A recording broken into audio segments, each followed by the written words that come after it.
Kailan ka naging isa-isa, Paloma? 2019, sir. 2019, kailan ka pumasok sa SM? 2014, sir.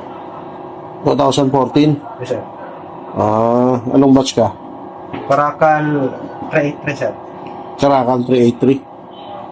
So, anong sekreto mo? Bakit ka tumatagal sa SM? Ay, sir, sinabi ni Commander, tiyaga lang at sipag sa pagpasok.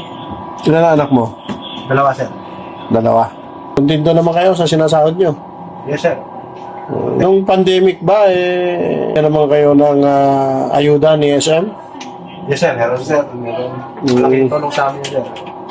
Tayo, may trabaho, Meron, sir. may ayuda pa. Kasama naman sir yung mga hindi na nakakapasok, nabigyan pa rin sila ng ayuda. Patunayan sir, 2 beses nagbili sa SM. Anong masasabi nyo kay SM? Nakita sa salamat namin na